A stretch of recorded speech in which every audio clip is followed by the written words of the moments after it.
Well, look who we found today here in the 315. It's our good friend from 24/7 Sports, Mike McAllister, who clearly taunting me with his Eagles gear because, man, your team's falling apart for a good team. My team just stinks in the Giants, and yeah, we should see how that all goes tonight on Thursday Night Football. Well, first of all, I am also in the 315, Yes. so there's that. But yeah, it's I'm sort of getting 2023 vibes with this Eagles team, and that's the part that scares me. Now, perhaps I'm just a little bit jaded from it because at the end of the day, we're 4-1 and we lost a game. The only game we lost, we had a two-touchdown lead going into the fourth quarter at home. So you figure that's not going to happen a lot, and they haven't played anywhere close to what you would figure is their best football.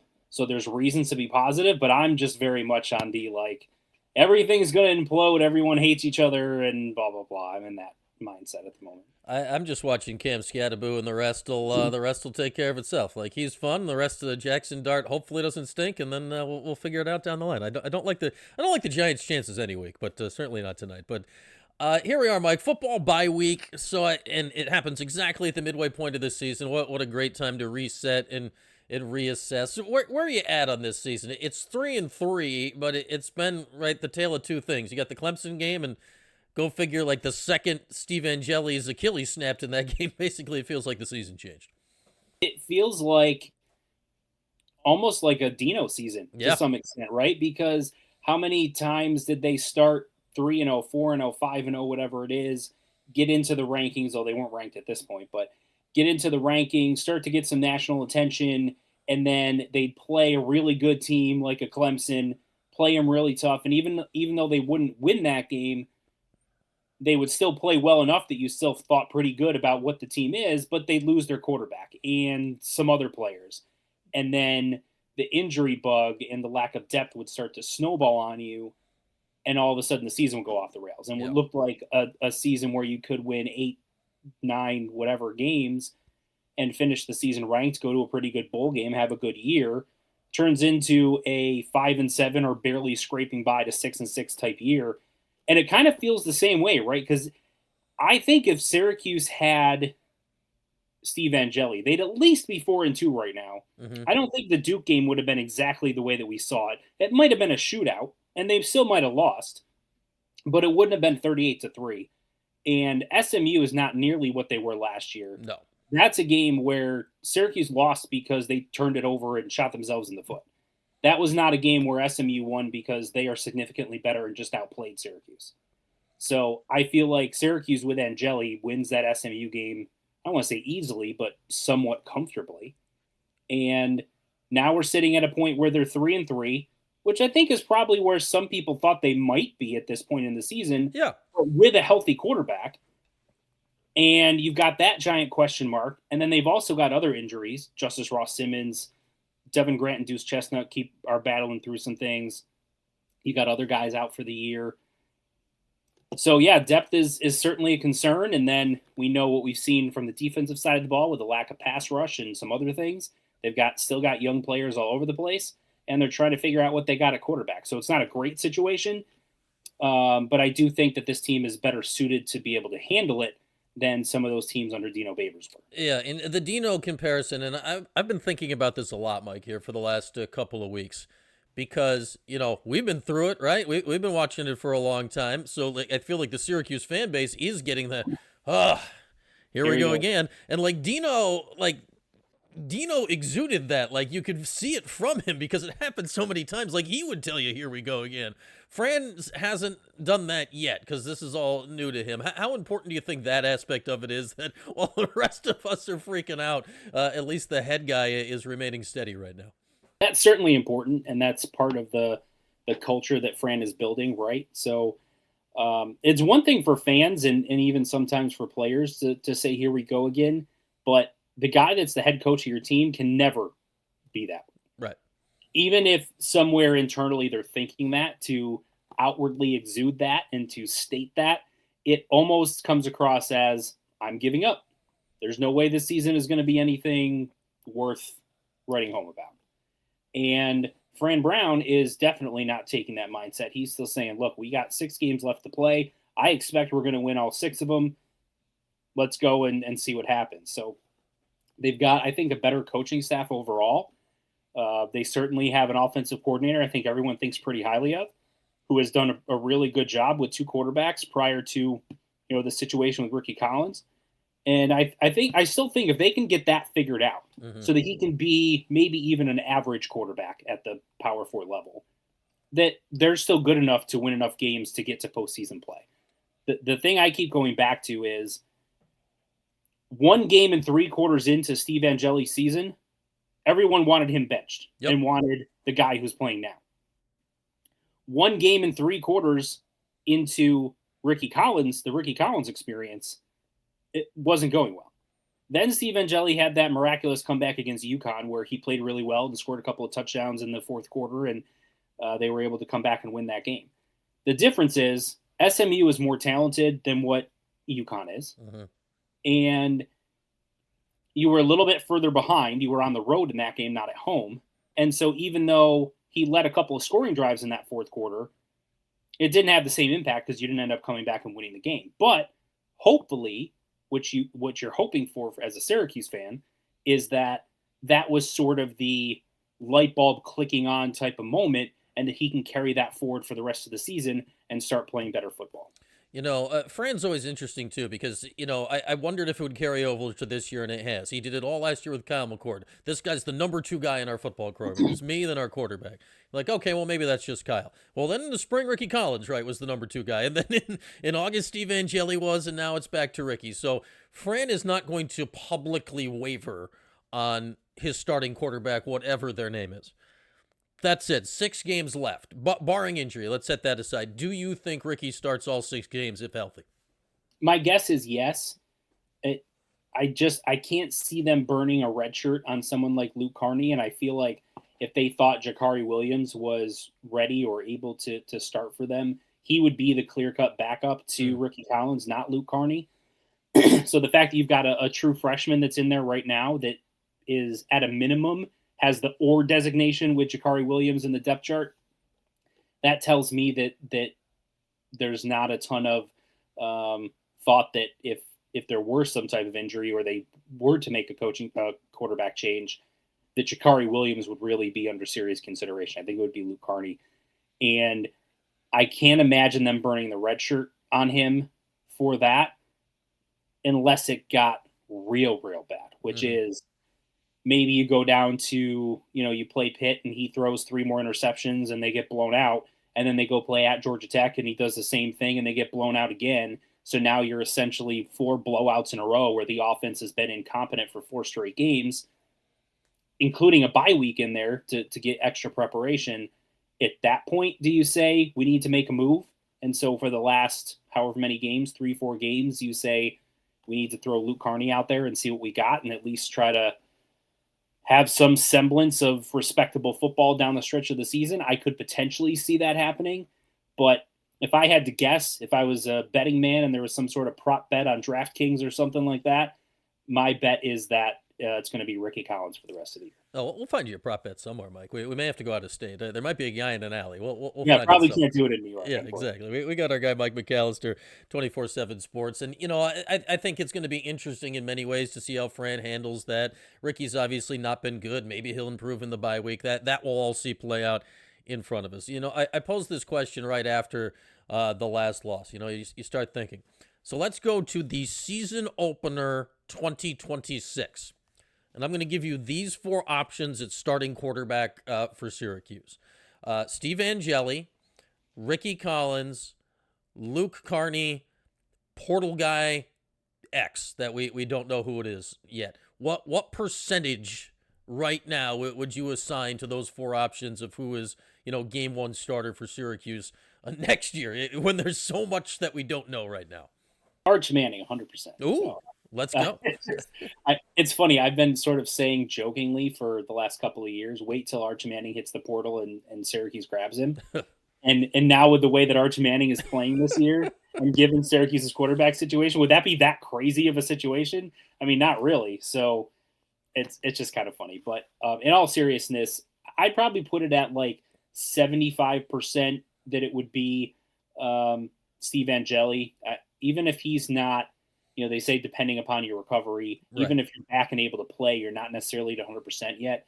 I still think when he's ready to play, they're going to turn it back over to him and sort of go through those growing pains of him getting back to 100% with him as the starter. I'd say probably split, 10 to 15% between a new portal guy and Luke Carney. And, a lot of it probably we don't see practice, right? So we don't know exactly what the coaches are seeing from Luke Carney. And I know they think very highly of him and what his ceiling is, but they think he's ready to take over. Or, could they view it as we need to get through 3 or 4 games of the season before Steve Angeli's really ready to go? And so Mm. we feel comfortable with throwing Luke Carney out there for a few games and then letting Steve come back in. I could see that scenario as well. I think that's tough for a transfer portal guy to come in and be willing to sort of sit through that situation, but I'll still give it a little bit of a chance. And I think, lowest, which is somewhere between 0 and 5%, is that Ricky Collins is the guy next year. Just based on what we've seen so far, it is nothing is impossible in sports, right? Like Ricky Collins could all of a sudden look like the Heisman Trophy winner for the next 6 games and play out of his mind and lead Syracuse to a 5-1 record. And everyone's saying, oh, now you got an actual quarterback controversy next year. Nothing's impossible, but as far as where I sit right now, that's probably the lowest percentage chance that I see. Well, let's do that one. That sounds like fun. Let's have Ricky I mean, go. sure, I'd love for that to happen. Let's get it going crazy here. So, Mike, I think this year is going to be, at least from the quarterback perspective, regardless of what happens here. Like, I don't know how Fran approaches the portal, especially with there's only going to be the one portal period this year until somebody inevitably gets sued over that. But how, like, why would a portal quarterback look at Syracuse right now? Like McCord's year, it made perfect sense. This past year with Ricky, it made perfect sense. And then clearly after spring, like based on how it all happened, it made sense for Steve Angeli to come here. I have a hard time of it unless Angeli is really coming along slowly of it making sense for anybody in the portal this year. Yeah, no, I agree with you. And if someone's going to sue the NCAA, it's probably going to be Diego Pavia, is my guess, because he seems to be the one He's good at it. doing all the time. And I think he's probably going to be like a 22-year college vet, but keep suing the NCAA every year to get more eligibility. Just is what it is. But yeah, I mean, I think it's real tough for a quarterback to in the transfer portal. When a quarterback's in there, they're looking to play, right? So it's tough for if you had flipped the way that this went, and Steve Angeli had come to Syracuse in December and had gone through the spring. Do we think that Ricky Collins would have come to Syracuse? No. I think probably not, right? And so the reason that Steve Angeli did is because the coaches were able to tell him, look, there's a legitimate quarterback competition here. You have a legitimate chance to play or start. And he bought into that. But even still, that's a rare situation for a transfer quarterback to go somewhere that already has a transfer quarterback that's been named the starter. Right. That's not a common situation. So I think it's hard to see a quarterback coming in unless you have someone in a situation similar to what Ricky was, that he's 1 or 2 years out of high school, hasn't played, and has 4+ years of eligibility left, and is willing to, I'll sit behind Steve Angeli for a year or two, and then I think I'll be in a good spot to take over at that point. If the coaches can convince a transfer to do that, but then again, you've still got the Luke Carneys and the Rich Bielins and those types waiting in the wings, and you're going to have a quarterback in the 2026 class that's going to be coming in. So I think it's tough to envision a transfer quarterback, a good transfer quarterback, legitimately considering Syracuse as an option. All right, Mike, let's get into recruiting right now. Here we are midseason. We know a lot of the work was done back in June. The Calvin Russell story remains huge, the 5-star wideout from down in Florida. He was rocking Q-skier on the gram the other day or something to that effect. Well, where are we at right now? How hot and does Fran remain on the recruiting trail, be it this year, next year, and beyond? How much is he still getting accomplished right now? Yeah, he's still very much hot on the recruiting trail. Recruits still love him, love the direction of Syracuse. They currently have the 26th ranked recruiting class in the country, which would be, if it sticks at that would be a record for Syracuse in the 247 Sports area. They've never had a top 25 recruiting class. But the biggest thing, trying to keep those highly recruited guys. Calvin Russell, you mentioned, is one of them, but they've got Amari Goff, the 4-star wide receiver from Virginia. They've got Jarius Rogers, a 4-star edge from Florida. Rose B. Labintus, the offensive lineman who flipped from Penn State. They've got Cam Wilson, who is a defensive lineman from Florida.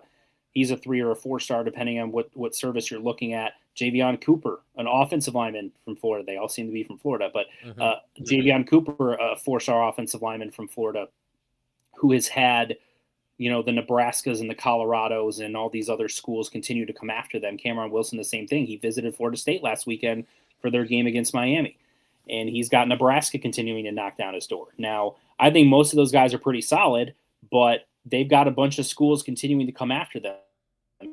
So Syracuse's number one thing in 2026 is keeping those highly ranked, very talented players in their class to get them to sign in December, so that number 26 recruiting class doesn't all of a sudden drop down to the mid-40s because you lost a bunch of your top-ranked guys. Yeah, and it's good news when you're trying to fend off the likes of all of those teams like that, right, Mike? That's not been a position Syracuse has been in here of late. It's been like, oh, can we keep this one guy? And then the answer was no. Now it's it's 10, 15 guys, right, that legit Power 4 schools are trying to get away from them. Yeah, even the guys that are, mid to high 3-star guys are guys that other Power 4 schools have gone after. And that just tells you the difference in recruiting. But I think back to, when you're thinking about flip season, as they call it, right? I always am reminded of Zaire Franklin for whatever reason. He's the first name that pops into my mind. Okay. Because to your point, it wasn't several guys each recruiting class that other power teams were trying to flip from Syracuse. It was usually 1 or 2 guys when a school like a Penn State or an Ohio State or a Notre Dame would miss on other guys at a certain position, say we need somebody, who can we go after? Let's find someone in our state that's committed to a Power 4 school, see if we can grab them just to fill a spot and grab a body and make sure that our numbers are correct. And sometimes that worked. Zaire Franklin's case, it didn't work. Penn State came after him late, shortly before signing day, because they were missing on linebackers and needed another one. And they tried to flip him. And he told them no. He said, if you didn't want me before, you don't really want me. And he stuck with Syracuse, and obviously he's in the NFL and one of the best tacklers in the league and Pro Bowl linebacker and all that, so it worked out pretty well for him. But given that he was a kid from Pennsylvania, and we know the lineage of linebackers at Penn State, he said no to that to stick with Syracuse. That's not a common thing, but I think you're going to start seeing that more and more as long as Fran Brown is here, is that you're going to see these other schools trying to flip them, not just late because they miss on guys, but like trying to flip Calvin Russell isn't because, oh, we need a wide receiver, let's go grab somebody. It's because he's a special talent, and that's why Miami keeps going after him. That's why all the rumors were that Michigan was going to get him, and they were throwing a bunch of money at him when he ended up committing to Syracuse. So, yeah, it's a different position for Syracuse fans to be in. The one comment that I've seen a lot from fans is, why verbally commit then? What does a verbal commitment really mean?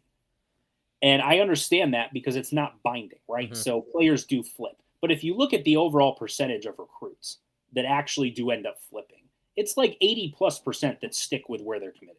It's actually a low percentage, 10 to 15%, whatever it is, that actually do end up flipping. It's just when those happen, there's such high profile nature that they get talked about a lot. And so it feels like it happens more than it does. But yeah, this is certainly not a situation. There's been a lot under Fran Brown that's something that Syracuse is not used to. Getting a 5-star to commit to you during a ceremony when Miami and Michigan and all these other schools legitimately wanted him, and he took visits to everywhere else except you. Right. And then you still get that guy. Like, that's not stuff that happens. And the fact that Cameron Wilson from Florida has visited Florida State and Nebraska. Javion Cooper has taken official visits to other schools. Jarius Rogers, the same thing. And yet they've still stuck with Syracuse. They haven't decommitted, flipped, or any of that stuff. So every time they come up, they say, yeah, I'm reminded of why I picked here in the first place. This is home. It's it's definitely a different feeling with Fran Brown running things. All right, Mike, let's get a quick basketball thought before we let you go. We know we're less than a month out from the season. We're all excited right about this year's freshmen. You look at Kyan Anthony and Sadiq White, of course. And we all know how important this season is. Like, we all get what's on the line this year for Red and this crew. How is that? Are you seeing that affecting future recruiting? Is it going well that they're playing off of Kyan and Sadiq? Where is Red and crew at, future years for basketball? So they're going to be in the mix with elite recruits, right? You think about the fact that Duron Rippey recently visited five-star point guard. The fact that five-star guard Jordan Smith they've been linked to heavily. And there are some rumors that those two guys could want to play together potentially at the college level, which would be a feather in Syracuse's cap, right? Mm-hmm.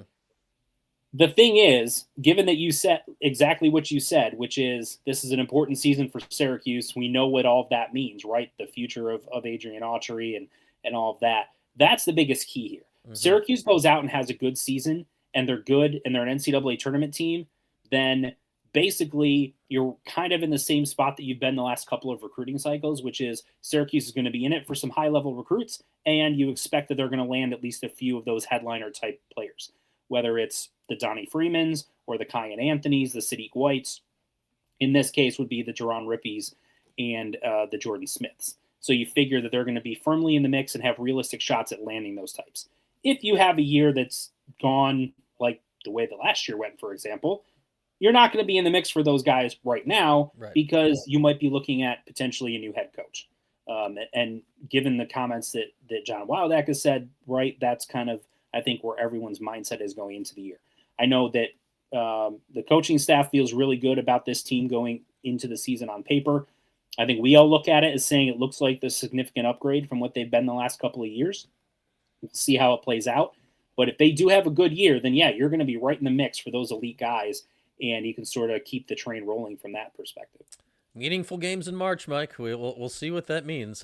Come down the line here in a little bit. All right, man. Always good to check and catch up here. We'll do it again soon, I'm sure. Thanks so much for joining us today. Thanks, Brian. I appreciate it.